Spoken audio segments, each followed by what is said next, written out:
A dreamy beach on the coast of Somalia's capital, Mogadishu, a holidaymaker's paradise. Elite Hotel is known for its delicious seafood and epic views. But in 2020, the Islamist militant group al-Shabab attacked it, killing 11 people and injuring several more. The hotel had become a target because it had refused to pay extortion money to al-Shabab. The elite hotel never paid al-Shabab's illegal extortion money, and there's no reason that we should pay it. We hope to maintain this position so that it encourages other business people, so that the government and people work together to fight against this terrorist group. 2 years and hundreds of thousands of dollars of reconstruction costs later, it's finally business as usual for the upmarket beachfront hotel. And it serves as a warning. Pay al-Shabab or the same will happen to you. We meet a man whose job it was to share this message. For safety reasons, he prefers to remain anonymous. My role in al-Shabab was to be a tax collector. I have taken tax money from companies, farms, cargo businesses. People who import commodities through the port pay the highest tax. Business people and also high-ranking politicians pay, depending on their income. A former businessman himself, he was in charge of extorting tax in 2 regions in central Somalia. If they didn't agree to pay, they would be arrested and tortured. We would double their fine and also try to recruit them.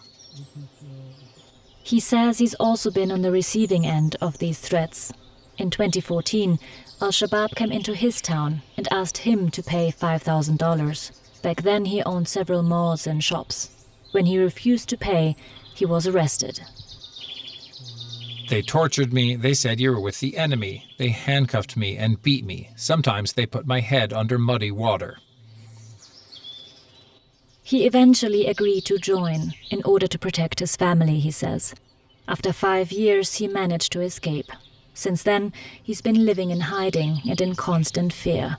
The penalty for defecting is death.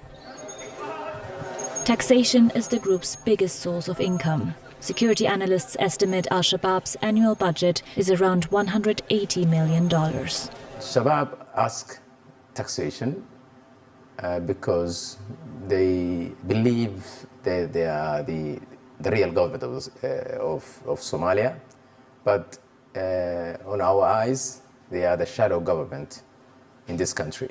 They run an army, militias, they run other offices, equivalent of ministers.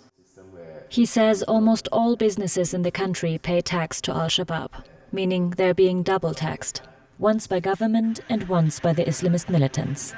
Most of the money extorted is spent on intelligence, terror activities and buying weapons.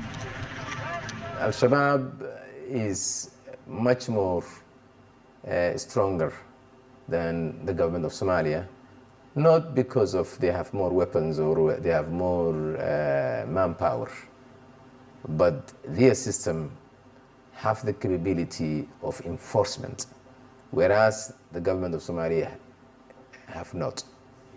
He says the last 5 years were lost by former President Mohamed Farmajo, who didn't do enough to fight the group. The most important task for the new president, Hassan Sheikh Mohamud, will be the fight against the Islamist militants. Based on that, his success will be measured.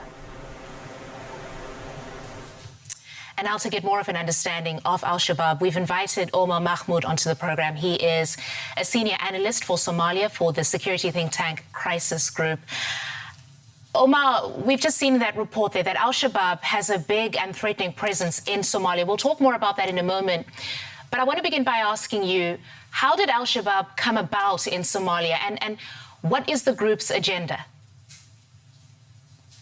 Well, al-Shabab was part of the Islamic Courts Union, which was a group that was ruling over Somalia in the mid-2000s and really came into conflict with Ethiopia. And once Ethiopia invaded, the al-Shabab movement really kind of grew from there and symbolized the resistance to this unpopular invasion. Now, that was a long time ago. It's undergone significant evolution since then. But their demands have more or less remained consistent, and these are broadly to replace the current governing structures with one that is more adherent to their version of Islamic law, and then two, also the removal of foreign forces from Somali soil. And how big is the group today in the country? So it's difficult to say exactly in terms of their membership and putting a number on it. You know, I think conventional estimates range between 5,000 to 10,000 active fighters. But when you look at what the group is, you know, it's much more embedded in Somali society. So it's difficult to distinguish, you know, who is part of the group and who is not. And so I think that speaks to the point that, you know, al-Shabab is more than just this military organization or this terrorist organization that it's often made out to be. The US will be sending troops to Somalia to help fight the group. What is the strategy there, and do you think that it will be effective? Well, the U.S. strategy is fundamentally a counter-terrorism approach, so one predicated on containment more than anything else. So basically ensuring al-Shabab remains within Somalia and isn't able to conduct attacks outside of Somalia's borders. Now, that can have some tactical success. You know, you can have some short-term gains with that can increase pressure on the group, and that can be a useful route. But without accompanying follow-up, really that's a short-term solution. So you need more follow-up on the ground, but more specifically, I think you need to look at some of the social and political conditions which have really allowed al-Shabab to thrive. So within that, you know, on the first front, there are wide-ranging grievances in Somali society that al-Shabab's been able to exploit quite well to their advantage. And, you know, the bottom line is, as long as its adversaries remain divided, the group will always have a bit of an advantage there. And the second part is, I think, in the long run, there is a need for wider reconciliation that would probably include the group, or at least members of the group themselves.